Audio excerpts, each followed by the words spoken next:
An elderly woman lies in the English countryside, left to die in cold blood.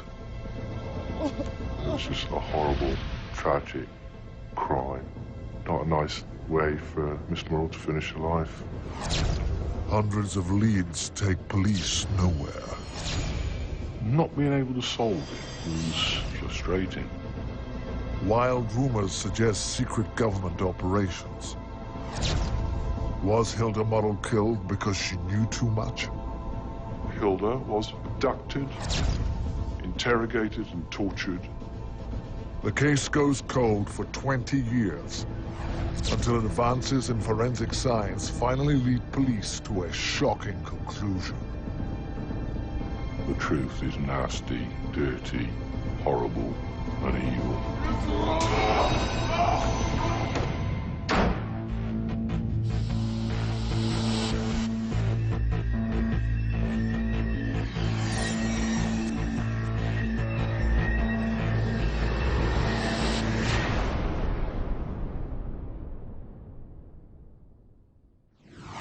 This dramatic reconstruction is based on eyewitness accounts, police evidence, and court records.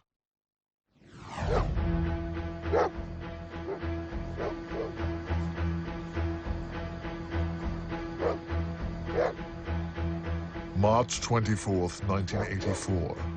In Shrewsbury, England, the search for a missing woman ends in horror.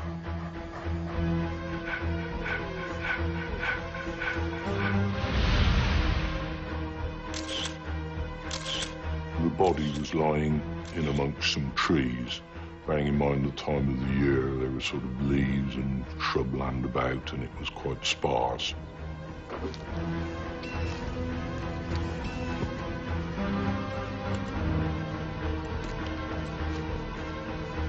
The victim is quickly identified as 78-year-old Hilda Murrell, a famous local rose grower.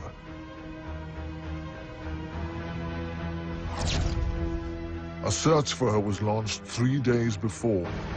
Dr. Peter Ackland is the local pathologist. He arrives shortly after the body is discovered. Quite a large crime scene. I had to cross a ploughed field, and I can remember the soil was hard to walk over, still quite frosty. It had been raining over the last 2 or 3 days.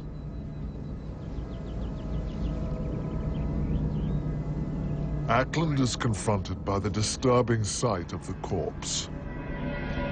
We always have 4 basic events of why people die, and that's either accident, suicide, natural causes, or homicide.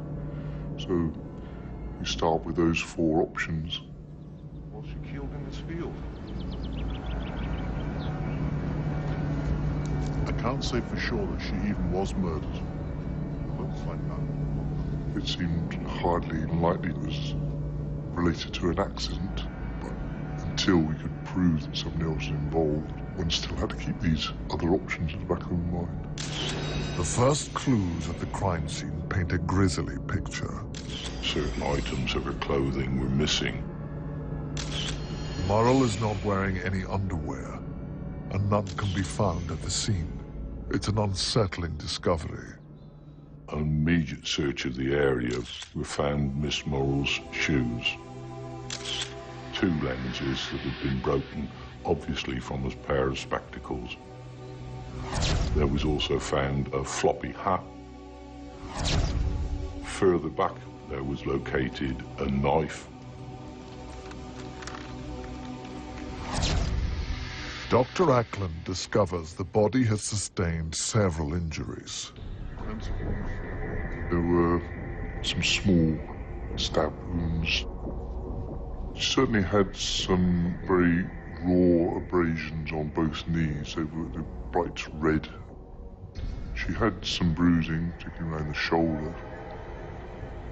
Hilda Murrell's collarbone appears broken. It looks increasingly likely that she was murdered. We found much blood? None. There was no blood on the ground, not at where the body was found. It indicates that there hasn't been much external bleeding from the wounds. Then investigators uncover a compelling clue.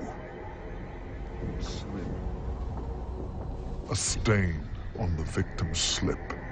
They suspect it may be semen, which could indicate sexual assault. They'll need to test it to be certain.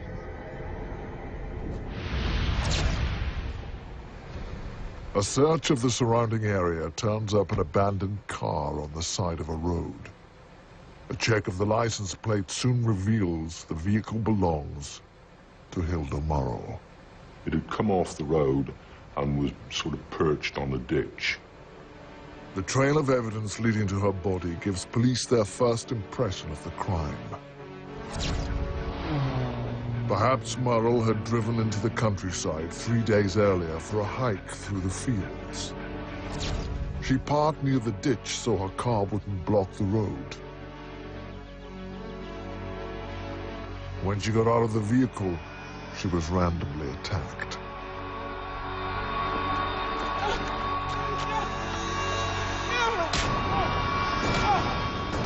Then she was forced to cross the field, sexually assaulted, and killed. But detectives know Mother Nature has dealt them a serious blow. It's 3 days from the crime to the time the body was found. Now that's an awful lot of time, because usually the first 24 hours are the most important. A lot of clues and important forensic material was lost due to the body being left out in the elements. Apparent to police that what ended in a field on the other side of town may have started here. So it was piecing the two spheres of evidence together that police actually came up with a theory as to what happened. You couldn't just rely on the one scene to give you a theory.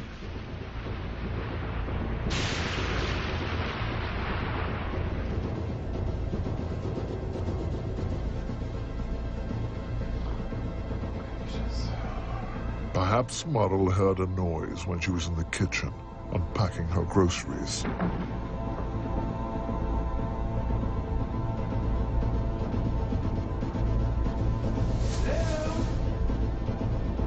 Hello? Hello?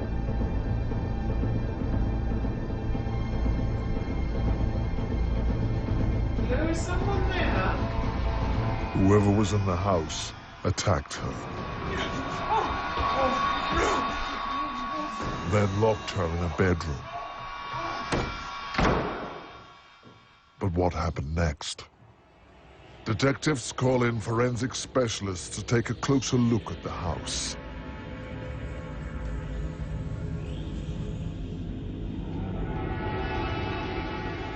What they did was methodically go through each room, step by step, examining it from floor to ceiling, looking for a motive, i.e., why had someone bothered to go into the property? A search of the bedroom reveals a potentially darker motive than simple robbery. A pair of knickers were found discarded in one of the bedrooms. Now, we don't know if those were the item of clothing that Miss Morrell was wearing at the time, but when the body was found, she certainly was devoid of any underwear. Also on the bed is a handkerchief. It is stained, possibly with semen. It's becoming more likely that Hilda Morrell was sexually assaulted.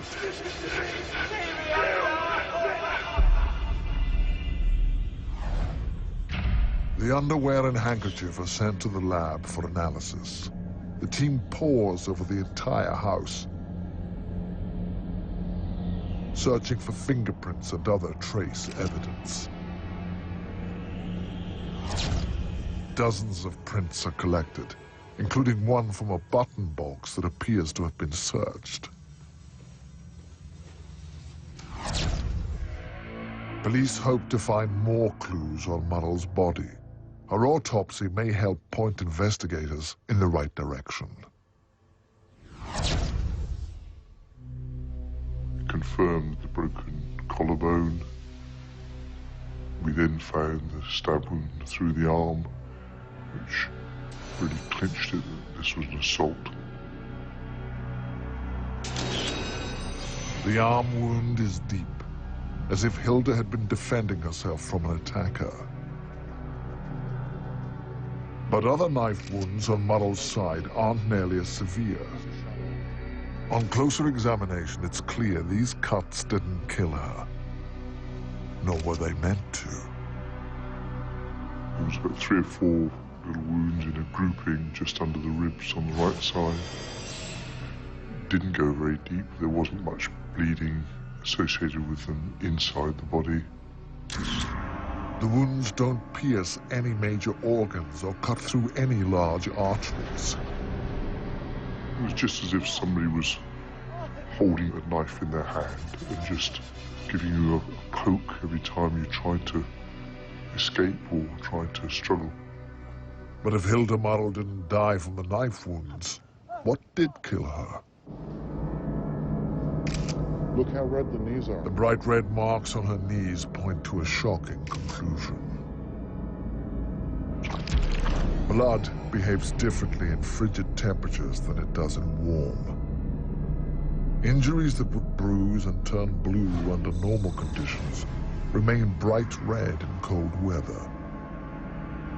Her red knees mean that Hilda Murrell was alive for hours in the chilly March countryside after her attack. The cause of death was basically determined by the pathologist as being hypothermia. So the actual violence on her wasn't directly cause of her death.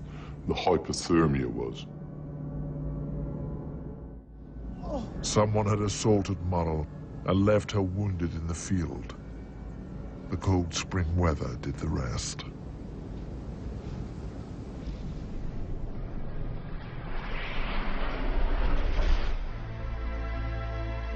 News of the elderly woman's death shocks the peaceful rural town of Shrewsbury. The general public were horrified. Why had this terrible crime happened? As the investigation goes public, police quickly get their first break in the case. Eyewitnesses tell detectives they saw a large, out-of-breath man in a grey suit running from the field where Murrell was discovered. The man was white, in his mid-20s to mid-30s. Generally described as being out of condition, red in the face, very hot and sweaty. Wearing a suit, which people noted because it was slightly odd, it was out of character. A composite sketch is quickly prepared and circulated. Police refer to this suspect simply as the running man. Detectives interview one of the last people to see Murrell alive, her neighbor. Enquiries subsequently revealed that she'd been out that morning and withdrew £50 from the bank. This revelation would seem to confirm that Hilda's wallet had been emptied in a robbery. Police now turn their attention to the nagging question of how their victim ended up in a field 9 kilometers from where she lived. There are a number of ways in which the car and Miss Murrell could have ended up at the location she did.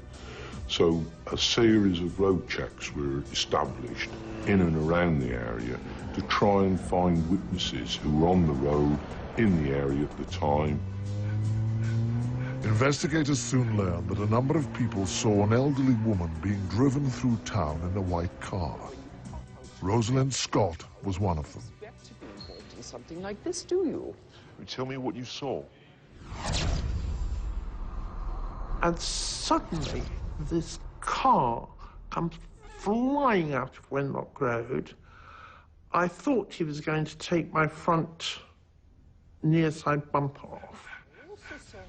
Scott's description of the weaving vehicle matches that of Hilda Murrell's white car. And dumped there to die. While waiting for conclusive results from the 3 crime scenes, police returned to the streets. The investigative team at that time started a massive house-to-house inquiry process which spread out from the area immediately around Miss Morrow's home and spread to practically the whole of Shrewsbury. And every door was knocked on, and a questionnaire had to be filled out by the household. More than 120 officers are involved. Every person recently arrested for a robbery-type offense is asked to give an alibi for the day Morrow was killed. Now, we'd never thought that this was a premeditated, pre-planned crime. Hello? Whoever committed this was acting in panic. Things had gone wrong. There is someone there? With the help of the public, police officers were reasonably optimistic that within a fairly short space of time, the offender would be apprehended. Police leave no stone unturned in their hunt for a suspect. They expand their search to larger, nearby towns. Hundreds of people had visited Shrewsbury in the days before Morrow's death, including a group of 370 salesmen from Nottingham. Investigators track them down. A lot of those people were people with history, i.e., known to the police. A team of detectives were dispatched to interview and, if possible, eliminate all the people who were in those groups. Authorities have fingerprints of many of the salesmen on file. They collect dozens more. They are compared to the fingerprints found at Hilda Morrow's house. A lot of work was undertaken to eliminate those fingerprints, many of which were attributed to people who had visited the property looking for her following her death. Among the prints that remain suspicious is the one recovered from the button box, which police believe belonged to Morrow's attacker. But in 1984, trying to find a match is painstaking manual work. The only way to compare prints is visually. And in this case, the effort doesn't pay off. None of the traveling salesmen appear connected to the crime. We were able to be reasonably satisfy ourselves that they hadn't got anything to do with it. But that took months and months. The stains on the handkerchief from the bedroom and on the slip from the body have been positively identified as semen. Semen is produced in male ejaculate, and it may contain sperms. If you can find the sperms, you might have been able to get a blood group of the person who produced them. But this particular semen didn't have any sperms in them. All right, let's go over it one more time. 6 months after the murder, the investigation is beginning to stall. Nothing. Absolutely. Not being able to solve it was frustrating. Early optimism is fading. Hilda Morrow's killer remains at large. Police now take an extremely unusual step. They ask the FBI in the United States to develop a profile of their killer. The senior investigating officers had the foresight back then to engage the services of the FBI. They sent them all the information that they knew up until that point. It's the first time this technique is used in Britain. The basic terms of that profile was that the person was a loner, a bit of a misfit, probably not that old, unable to hold down a sustainable job, probably a smoker, and probably had a problem with drink and drugs. Even with the profile, several eyewitnesses, and a fingerprint, police still can't make any progress. we always felt that the person was local to Shrewsbury, but nothing was happening. In every inquiry, you need a break, and the break didn't come. But the faltering murder case will soon be jolted and reach the highest levels of British government.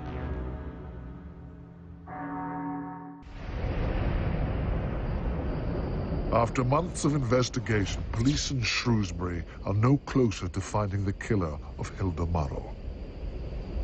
With no obvious suspect, rumors begin to spread. Some people, including her nephew, Robert Green, believe that this is much more than a robbery gone wrong. I had this deep feeling that she had been murdered and that it was to do with her anti-nuclear work. Green knew his aunt was an authority on roses. So, how long are you here for? Just a couple of days. We'll have to make sure that we go for a walk. She was an expert on gardens, on plants. She was a particular authority on roses. She was a great enthusiast for life. She had a great sense of humor. But flowers weren't Murrow's only passion. Her love of nature made her a devoted enemy of Britain's nuclear-powered industry. Her opposition was growing more vocal in the months before her death. According to Green, it was a dangerous position. The government was, you could almost say, paranoid.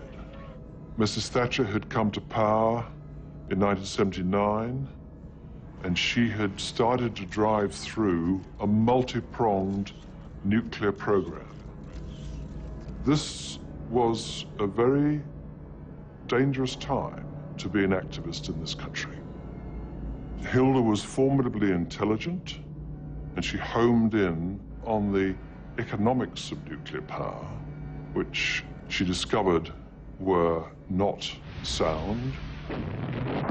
Murrow also opposed nuclear weapons, particularly the deployment of American cruise missiles on British soil. But her focus in the days before her death was the country's latest nuclear power plant. Murrow was about to present a paper attacking the massive Sizewell nuclear facility being built in Suffolk. Green believes his aunt's activism made her a target. I began to understand exactly what a danger she could have been in.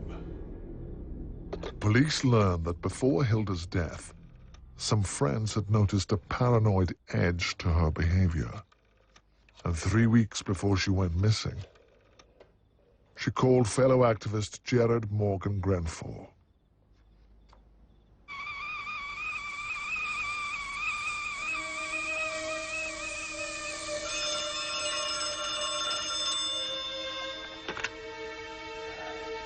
Hello? I'm very upset. I'm very nervous. Calm down. Now, what's this all about? It's about Sizewell. About that paper I'm giving. Well, what about it? I'm very upset. I feel as though... I don't know what's going on, but I have a very, very bad feeling about it. Are they spying on you? Are they following you? Are they tapping your phone? These people are capable of anything. They will stop at nothing.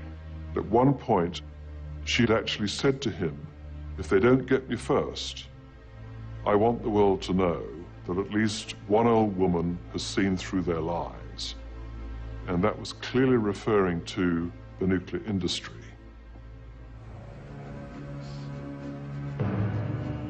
Green suggests that Hilda's home had not been burgled, but rather systematically searched. Green feels that individuals hired by the government or the nuclear industry broke into the house looking for her report.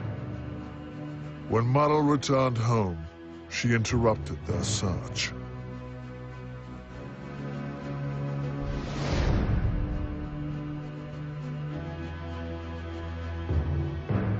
They attacked and kidnapped her. Hilda was abducted. She was then taken to a safe house where she was interrogated and tortured.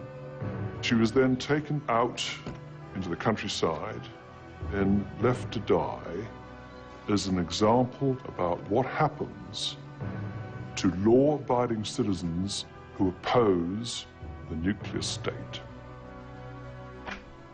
And then the team that had abducted Hilda prepared the house to make it look the way they wished it to look for a petty burglary which had gone wrong. These allegations gain ground when a local farmer comes forward, saying he walked directly past the area where Murrell's body was found 2 days before she was discovered. And he categorically stated that he would have seen a dead rabbit, let alone a dead body. But this is not the only sinister theory being proposed to explain the death of Hilda Murrell. British Labour MP Tam Dalyell has another idea, which he raises in Parliament. He gave me 2 hours warning that he was going to raise the murder of Hilda Murrell in the House of Commons. He said that he had been told from a reliable source that British intelligence had been involved in the murder of Hilda.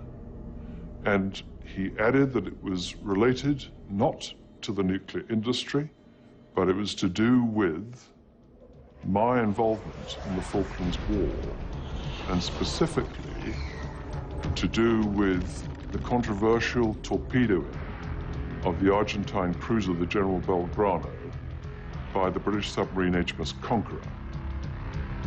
Charges were made that the Belgrano was in neutral waters and that the British knew this, but sank it anyway. Over 300 people died. The accusations of an illegal sinking are serious and potentially damaging to the government. They were desperately looking for where the information so deeply embarrassing to the government could possibly have come from. And one of the suspicions was that it could have come through Commander Rob Green, who happened to be Hilda Murrell's nephew.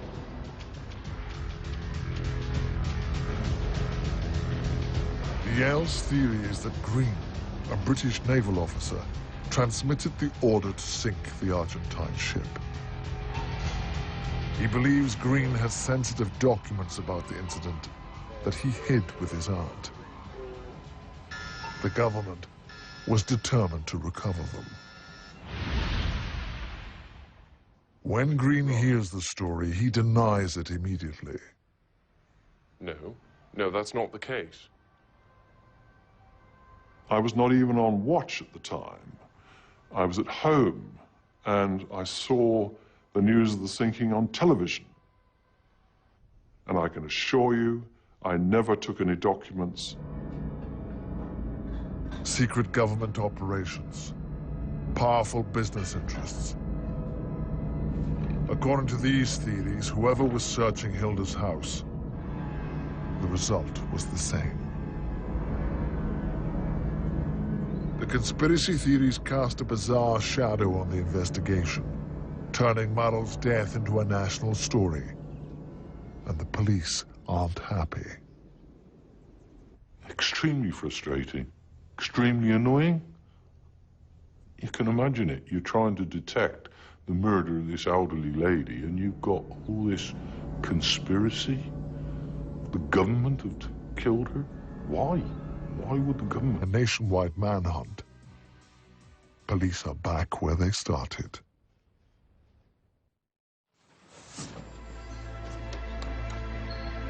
Finally, they have no choice but to drastically scale back the investigation.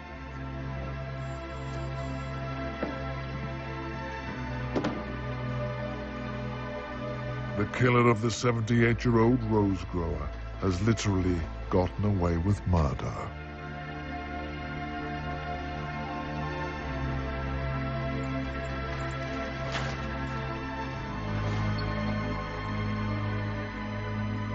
Almost 20 years pass, and the slaying of Hilda Murrell remains unsolved.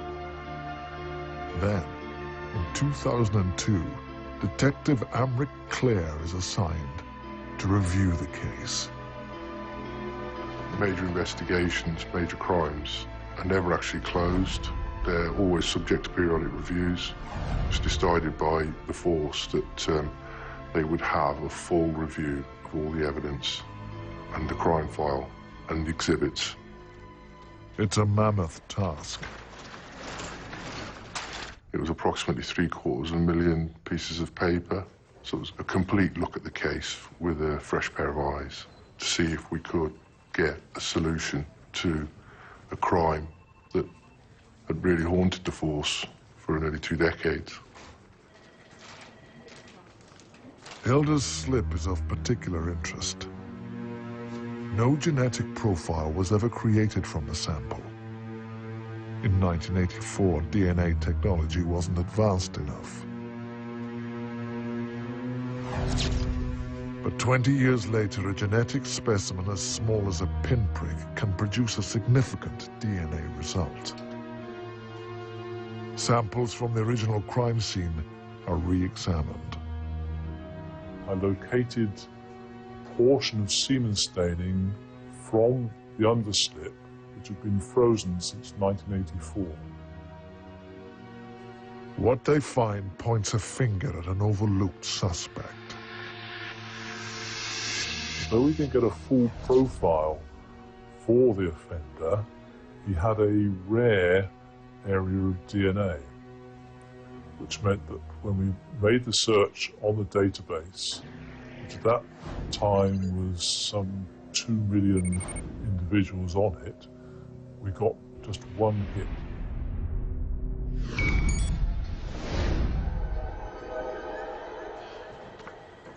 The tests identify a man named Andrew George.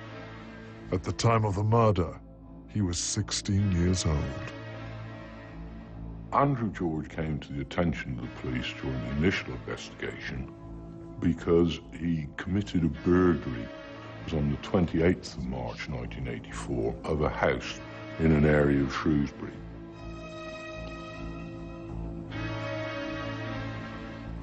George had already been questioned about Murrell's death while in custody for this burglary.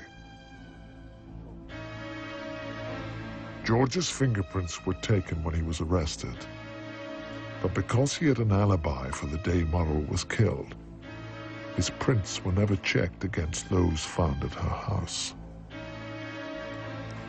After almost 20 years, police don't want to make a mistake now. They take a fresh look at more old evidence and hit the jackpot.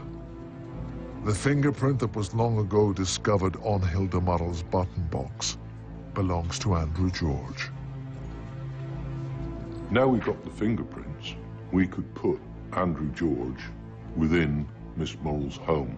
We could definitely say he has been in her house. With his semen found on her underslip, we can then say Andrew George has been in contact with the victim. You put those two things together, you've got enough to arrest Andrew Harold George. The suspect is soon located and brought into police custody. The day I went in and told Andrew George I was arresting him for the abduction and murder of Miss Hilda Murrell, and to see the look on his face. Although he'd never admitted it, the look on his face told me a lot. He was interviewed over 3 days. He remained silent predominantly, but he refused to answer most of the questions that were put to him. He failed to account an explanation for the presence of his DNA, fingerprints. I've got nothing to say to you. I've got nothing to say. The general feeling was that there could be no innocent explanation. Reeling under the weight of the evidence against him, George finally offers up an explanation of what happened in Murrell's house. He admits he had broken in to rob the place, but he wasn't alone. The account that Andrew gave was that he and his brother had gone to Hilda Merrill's house to burgle it. Well, there was someone there. George accuses his older brother of attacking Murrell and forcing her into the bedroom.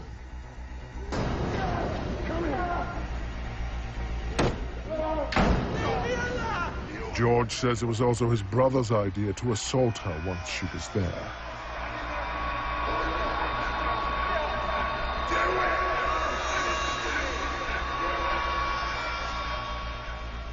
He stated that he did attempt to rape Miss Murrell, but that he hadn't actually done it.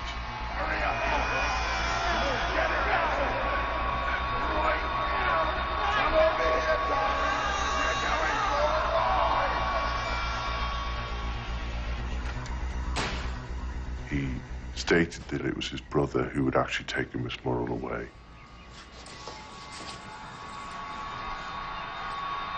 George claims he never saw Murrell again once the car drove off. But this story crumbles under scrutiny. We thoroughly looked at all possible angles by that time. There was nothing, no forensic evidence to link anybody else to that crime scene.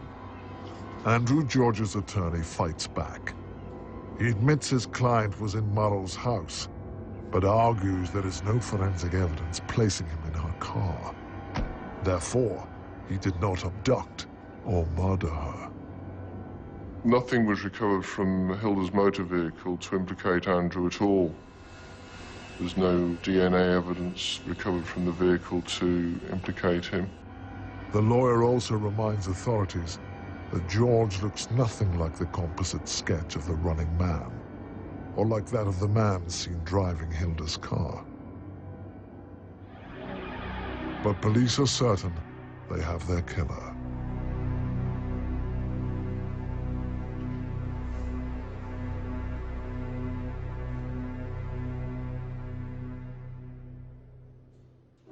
Andrew George is charged with the kidnapping and murder of 78-year-old Hilda Murrell. Police have DNA and fingerprints that put George at the scene. He pleads innocent, still trying to blame the crime on his older brother.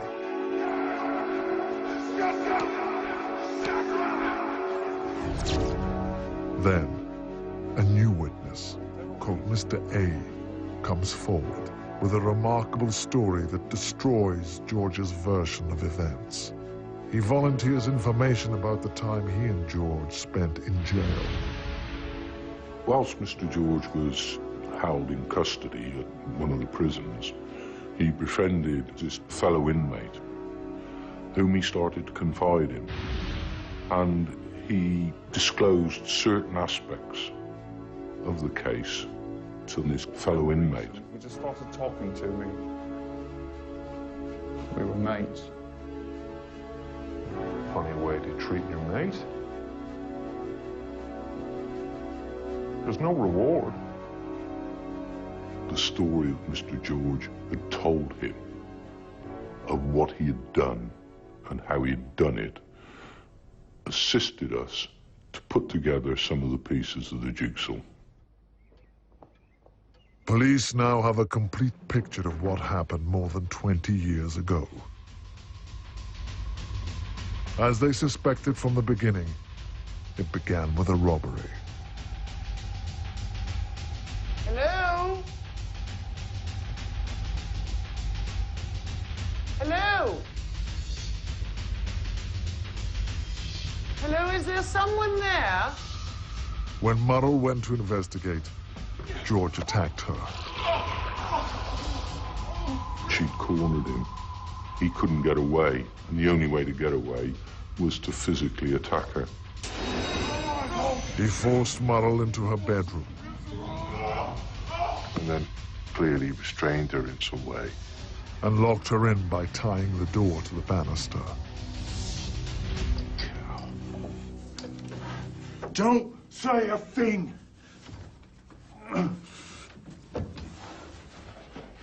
He continued going through the house. Murrell refused to stay put.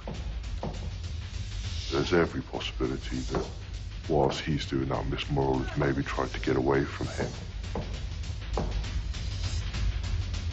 She broke the banister rail as she freed herself. George became enraged.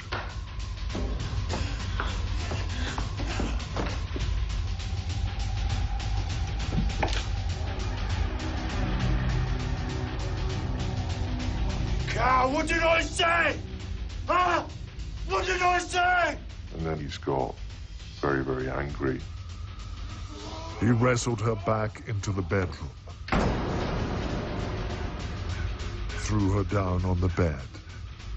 Certainly, it beat her.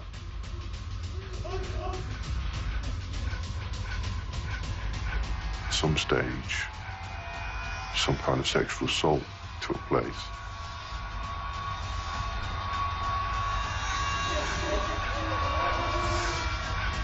Then, in his fear and panic, George forced Murrell into her car.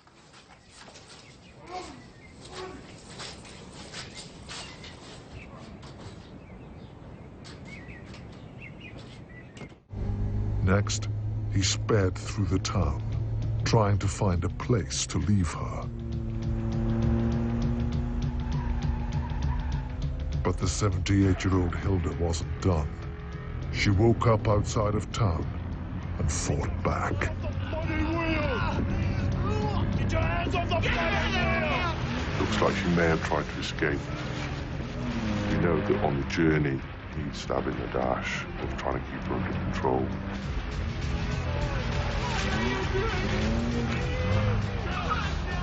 The fight eventually sent Murrell's car off the road.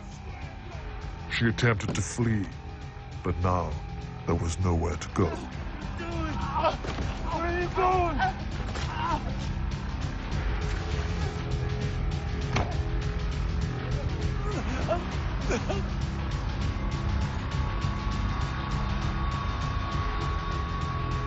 He frog marched her into the field, arm round the neck, right hand round the waist, and perhaps prodding her in the waist with a knife to keep her subdued, to keep her under control.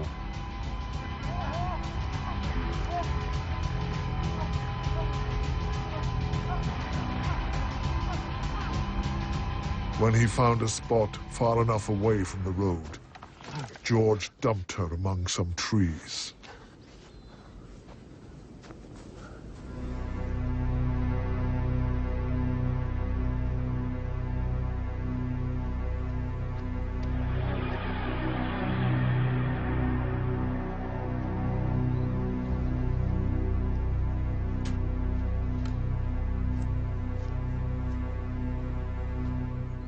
This was a lady who was partially sighted.